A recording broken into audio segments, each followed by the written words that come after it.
ये लोग back and पे थे कि जिनको ये टारगेट दिया गया था कि जो शूटर था मुजफ्फर हुसैन कि जब वो बलाज पर हमला करने में कामयाब हो जाता है तो उसको भी मौके पे मार देना है। गैंग वार शुरू हो जाएगी लाहौर में या गैंग वार शुरू होने का इम्कान है। ऐसे हालात नहीं है, ये यहाँ कोई जंगल का कानून नहीं है। लोगों की तवज्जो बलाज टीपू केस से ज्यादा एहसन शाह पे इस वक्त हुई पड़ी। कुछ लोग गए हैं एहसन शाह को मिलने के लिए, जब एहसन शाह को उनके सामने लाया गया तो उन्होंने बकायदा थूका उसके मुंह पर कि तूने किया क्या। बलाज के इर्द गिर्द जो टीपू ट्रक्का वाला मरहूम के दोस्त थे ना पुराने, वो बलाज का साथ छोड़ चुके हुए थे। वो लोग ये महसूस करते थे कि बलाज हमसे ज्यादा एहसन शाह टाइप लोगों को अहमियत देता है, उनकी बात मानता है। और वो लोग कहा करते थे कि ये बलाज का नुकसान करेंगे।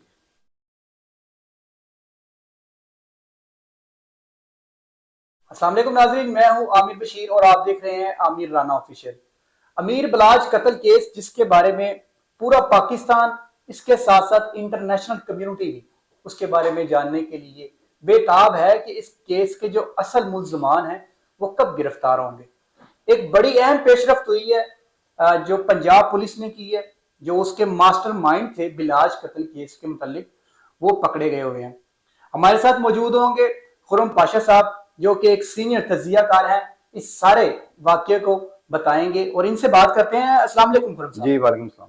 खुरम भाई, पहले मुझे ये बताएं कि बड़ी पेशरफ्त हुई है और बल्कि लेटेस्ट न्यूज भी है कि पंजाब पुलिस ने उसका जो मास्टरमाइंड है उनको गिरफ्तार कर लिया है।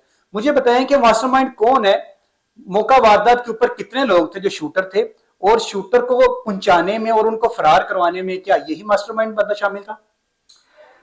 आमिर भाई, पहली बात है कि मैं तो ये समझता हूँ कि अभी तक मास्टरमाइंड तक पुलिस पहुंच ही नहीं सकी।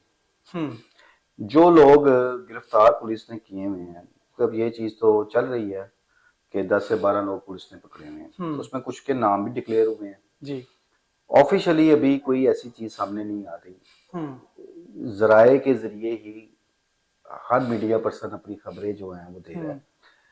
उसमें कुछ लोग ऐसे हैं, एक तो एहसन शाह का तो बात चल ही रही है, इसके अलावा मलिक सेल की भी चल रही थी, फिर एक मुजम्मिल नाम का, एक अली असगर नाम का, एक हरून नाम का है। पुलिस एक्चुअली तमाम फैक्ट्स एंड फिगर तक तो पुलिस पहुंच चुकी हुई है। अब वो सिर्फ इस एंगल में इसकी तफ्तीश कर रही है कि इस सारी साजिश में, इस सारे प्लान में कौन कौन लोग शामिल थे और जो जो इसमें शामिल है उसको गिरफ्तार किया जा रहा है जी। अब जो गिरफ्तारियां हो चुकी हैं अब तक, वो हर किसी ने एक नया नया इंकशाफ किया है। अभी अब ये जिन मास्टरमाइंड का जिक्र, मैं मास्टरमाइंड इसलिए नहीं कह रहा कि ये तो सारे यूजर थे जो इस्तेमाल हुए हैं वहां पे। मास्टरमाइंड तो वो होगा ना जिसने इसकी मुकम्मल प्लानिंग की होगी और उसके बाद किसको कहाँ यूज करना है, किसका क्या किरदार है, उसका तयन करना है, तो हम उसको मास्टरमाइंड कहेंगे। जिन लोगों को भी पकड़ा गया है, जो नई बातें, क्योंकि हर लम्हा एक नई सूरत हाल डेवलप हो रही है, ठीक है। जो शख्स पकड़ा जाता है या जो पकड़ा हुआ है वो अपने इंकशाफात बताता है कि उसका रोल क्या था, वो अपने साथ वो दूसरे का बताता है कि उसका रोल क्या था। अब इस वक्त सिर्फ उन किरदारों का तयन किया जा रहा है कि इस सारे, क्योंकि देखें जब भी कोई टारगेट किलिंग होती है, जब भी किसी शख्स को टारगेट करके मारा जाता है तो वो फर्द वाहिद का काम नहीं होता, वो पूरा प्लान होता है, एक टीम वर्क होता है। और इसलिए ये भी एक टीम वर्क का ही नतीजा है कि जिन लोगों का जाहिर किया गया कि ये लोग पुलिस की तहवील में हैं और ये लोग बैक एंड पे थे कि जिनको ये टारगेट दिया गया था कि जो शूटर था मुजफ्फर हुसैन कि जब वो बलाज पर हमला करने में कामयाब हो जाता है तो उसको भी मौके पे मार देना है। बिल्कुल ऐसा ही है और हुआ भी ऐसा ही है, बिल्कुल ऐसा ही है। तो वो मौके पे मारा गया, ताकि अगर मौके पे मारा गया है तो वो, मैं तो यही कहता था ना, वो सारी कहानियां अपने साथ ले गया।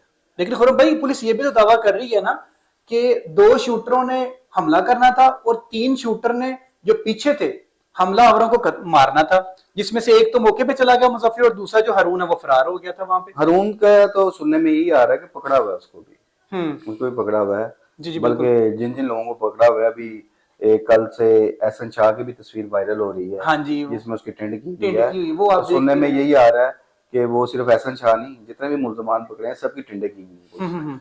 सर, एक क्वेश्चन पैदा होता है मेरे समेत और भी जो व्यूअर्स हैं उनके भी उनके माइंड में भी ये पैदा हो रही होगी। 2 खानदानों में दुश्मनी हुई उसमें खुद नहीं देखा हुआ किसी जगह के ऊपर कि जी तीफी भट्ट ने असला पकड़ के तो सरेआम फायरिंग कर दी। वो क्या करते हैं, अपने शूटरों से काम करवाते हैं। खुद क्या करते हैं जी, खुद वो अब्रॉड चले जाते हैं। 109 तरमीम बयान के अंदर वो बयान दे देंगे यहाँ पे आके कि यार इसको मालूमात के अंदर रखा गया था या इंफॉर्मेशन के लिए रखा गया था, ये मेरी टिकट्स हैं, ये मेरे पासपोर्ट है। या कोई अच्छा सोर्स लड़ाने के बाद अगर वो बाहर आ जाते हैं तो इन केसेस से, तो क्या आप समझते हैं कि जो दूसरी फैमिली है इनको माफ कर देगी, या ऐसे कोई और हल नहीं आप समझते हैं? देखिए, पहली बात है कि आज तक के जितने मामलात हुए हैं जिसमें बिला ट्रकां वाला का कत्ल हुआ इस खानदान में, टीपू ट्रकां वाला का कत्ल हुआ, यहाँ बलाज का कत्ल हुआ है, या उससे पहले टीपू ट्रकां वाला के कत्ल से पहले एक टीपू ट्रकां वाला पे कातलाना हमला भी हुआ था जिसमें वो शदीद जख्मी हुआ, बच गया था। इन 3 मुकदमात को आप देख लेते हैं कि टीपू ट्रकां वाला पर हमला, दूसरे हमले में वो मारे जाते हैं, तीसरा हमला हुआ बलाज टीपू पे, इसमें बलाज टीपू कत्ल हो गया। इन तीनों मुकदमात में जो इनके मुखालफीन है तीफी भट्ट ग्रुप, उनको हमेशा रखा जाता है मशवरा में 109 में, क्योंकि मौके पे तो मौजूद नहीं होते। बिल्कुल ऐसा ही है। अच्छा, अब जहां तक मशवरा की बात है कि 109 दफा जिसकी लगती है, उसे आप किस तरह साबित करेंगे? देखें, कानून के मुताबिक ही चल रहा है। पुलिस तफ्तीश करती है, उसके बाद अदलिया बैठी हुई है, ये अदलिया ने फैसला करना है, पुलिस ने अपनी तफ्तीश में फैसला करना है। ये फैसले आपने और हमने तो करने कोई नहीं। बेशक ऐसा ही है। तो अमूमन होता है इस केस से हटके मुतअद्दिद केस ऐसे होते हैं कि जिसमें एक ये चीज भी सामने आती है कि पुलिस की नाकस तफ्तीश, पुलिस की नाकस तफ्तीश का जो फायदा है वो मुल्जमान को मिल जाता है। हाँ जी। और वो अदलिया से बरी हो जाते हैं। बिल्कुल ऐसे ही होता है। अच्छा, अब जहां तक रही इस केस की बात, जितना इस केस पे इस टाइम इस वक्त तक वर्किंग हो चुकी है और हो रही है, इसकी उम्मीद नहीं थी। लेकिन पुलिस ने इसमें काफी जानिफशानी के साथ काम किया है, इसमें लोगों की गिरफ्तारियां भी अमल में लाएगी। और फिर सबसे बड़ी बात, जो एक साजिश का घर था, कह लें मुखबरी का जो सबसे मेन रोल था एहसन शाह का, अब एक और चीज हो रही है, लोगों की तवज्जो बलाज टीपू कत्ल केस से ज्यादा एहसन शाह पे इस वक्त हुई पड़ी है। हाँ जी। क्योंकि एक नजर से, हर एंगल से लोग देखते हैं कि दुश्मन ने तो दुश्मन का बुरा सोचना ही सोचना, दुश्मन ने दुश्मन को मारना ही है। कम से कम एक दोस्त को ऐसी हरकत नहीं करनी चाहिए थी। बिल्कुल ऐसा ही है। अच्छा, इंसान मरता हमेशा अपनों से ही है। बेशक ऐसे ही, अपने ही मुखबरियां करते हैं, ये तो एक तारीख चलती है। अब इतना क्लोज रिलेशन, घर का दिन रात का साथ हरकत करेगा, ये किसी के वहमो गुमान में भी नहीं था। इसलिए जब एहसन शाह का किरदार सामने आया, उसकी गिरफ्तारी सामने आई, उसके इंकशाफात सामने आए, तो वो सब शॉक थे। बिल्कुल ऐसा ही, अकल तस्लीम ही नहीं किसी का। हाँ जी। यहाँ तक जो एहसन शाह की फैमिली मेंबरान है, फैमिली के लोग हैं, वो भी यकीन नहीं करते। वो इस बात पे परेशान है, और ना सिर्फ परेशान है बल्कि वो एहसन शाह को कोस रहे हैं इस बात पे। अभी मैं आपको एक वाकया बताता हूँ। कुछ लोग गए हैं एहसन शाह को मिलने के लिए, तो वहां पे पता ही लगा है, सराय जो बताते हैं, जब एहसन शाह को उनके सामने लाया गया तो उन्होंने कहता थूका उसके मुंह पर कि तूने किया क्या। इसलिए दोस्ती पर इत्मीनान बिल्कुल वो मशकूक हो गया बहुत सारे घरानों के लिए, क्योंकि दुश्मनदार घराने जो है, कोई भी है, तो ऑलवेज कॉन्शियस होते हैं। बिल्कुल ऐसे। और वो इस सूरत हाल में वो अपने इर्द गिर्द सबको वैसे एक मौका मिल गया कि झाड़ू के जरिए सफाई कर दें। बिल्कुल सही है। खुरम भाई, मैं ना आपसे एक चीज पूछना चाहता हूँ, ये अक्सर मेरे माइंड में ना हो रही होती है। मुरीदके वाली साइड पे कुछ दिन पहले एक इंसिडेंट होता है, डाकुओं की फायरिंग से एक कांस्टेबल मतलब उसकी डेथ हो जाती है। वेरी नेक्स्ट डे उस जो 3 मुल्जमान थे उनको को कार से लेके आ जाते हैं घसीट के, उनका इनकाउंटर हो जाता है, वो इस दुनिया फानी से गए। तीफी भट्ट जो कि इसका मेन किरदार समझ आ रहा है, जिनकी माँ के ऊपर सारा कुछ हुआ है, वो अभी तक पता नहीं चला किधर गए हैं वो। क्या इनकी टेक्नोलॉजी किधर गई है पुलिस की? नहीं, उसमें ये डीआईजी इन्वेस्टिगेशन इमरान किश्वर जो अब डीआईजी सीआईए तैनात हुए हैं, हाँ, ये इन्होंने बलाज के कत्ल के फौरन बाद इनका एक ऑफिशियल स्टेटमेंट एक मीडिया चैनल पे चला था, जिसमें उन्होंने इस चीज का बता दिया था कि तीफी भट्ट पाकिस्तान में मौजूद नहीं है। ये चीज तो क्लियर हो चुकी है।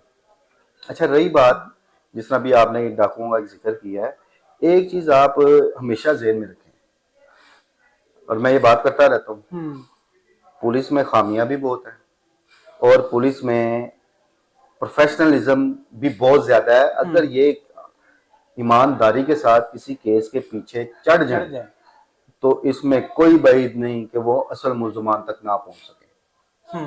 पुलिस से ज्यादा ये जिसे कहते हैं ना डॉन है, वो डॉन है, वो बदमाश है, वो ये है, वो है, वो पुलिस के आगे सारे भी गिबली हैं। बिल्कुल पुलिस के आगे जोर किसी का नहीं। अगर पुलिस अपनी आई पे आ जाए, वो ना किसी डॉन को मानती है, ना किसी गैंगस्टर को मानती है, ना वो किसी को कुछ समझती है। रोजाना की बुनियाद पे नई से नई सोर्सेज चीजें बता रहे हैं। आप क्या समझते हैं कि क्या एक्सपेक्टेड है, आने वाली जो पेशरफ्त है वो कैसी होगी? क्योंकि जियो फ्रांसी के अंदर भी कुछ मतलब नंबर ऑफ डाले हुए हैं, उनको मतलब जांचा जा रहा है, सारी चीजों को देखा जा रहा है। क्या आपको लगता है कुछ आने वाले वक्त में कुछ नए चेहरे जो बड़े करीबी होंगे इनके, वो भी सामने आने की तवक्को है? मेरा ख्याल से एहसन शाह से ज्यादा करीबी चेहरा तो कोई नहीं होना। इसके अलावा कोई मतलब इसके साथ मैंने फिर आपसे कहा है कि जिन लोगों के इंकशाफात हुए हैं या जिनके इस कत्ल में मुलव्वस होने के शवाहिद हैं, वो सारे गिरफ्तार हैं। कुछ नाम ऐसे भी हैं जो भी मैं नहीं लेना चाहूंगा, वो भी गिरफ्तार हैं। बिल्कुल ऐसे। लेकिन ये तो वो चीजें हैं कि जो पुलिस ने बताई, जो मंजरे आम पर लेके आए। अभी बैक हैंड तो जाहिर बात है और भी इस हवाले पे इन्वेस्टिगेशन चल रही होगी। बहरहाल ये चीज देखने में आई है कि तोक़ों के बरक्स ये तोक़ात नहीं की जा रही थी। जिस तेजी के साथ पुलिस ने बंदों को गिरफ्तार किया है, पुलिस ने इंकशाफात उनसे करवाए हैं, इस चीज की तोक़ो नहीं थी। और बात मैं आपको बताऊं इस हवाले से कि ये जो करैक्टर एक एहसन शाह सामने आया है, इस करैक्टर की वजह से बलाज के इर्द गिर्द जो टीपू ट्रक्का वाला मरहूम के दोस्त थे ना पुराने, वो बलाज का साथ छोड़ चुके हुए थे। अच्छा।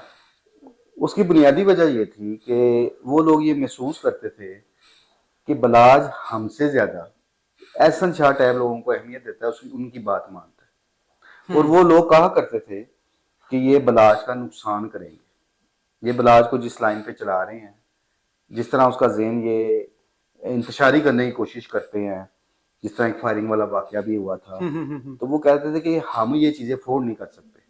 और वो ऐसे कई टीपू ट्रकान मरहूम के दोस्त थे कि जो बलाज जब आके पाकिस्तान में अपने बाप के कत्ल के बाद सारे मामलात को संभालता है, तो उन्होंने बलाज का काफी साथ दिया था, बलाज को गाइड करते थे।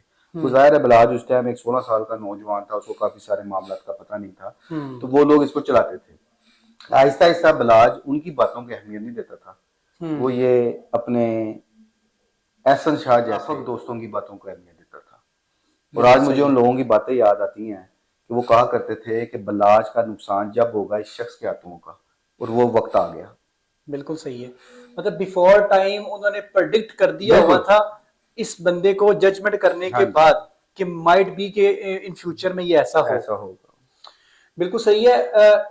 अभी और क्या पेशरफ्त हो रही है इन्वेस्टिगेशंस में, और चीजें क्या क्या मंजरे आम पर आएंगी, उन सब के ऊपर भी इंशाल्लाह हम अपने व्यूवर्स को बताते रहेंगे। आज तक के लिए इतना ही। हमारे चैनल को लाइक और सब्सक्राइब जरूर कर दीजिएगा और कमेंट सेक्शन में अपनी राय जरूर दीजिएगा। तब तक के लिए अल्लाह हाफिज।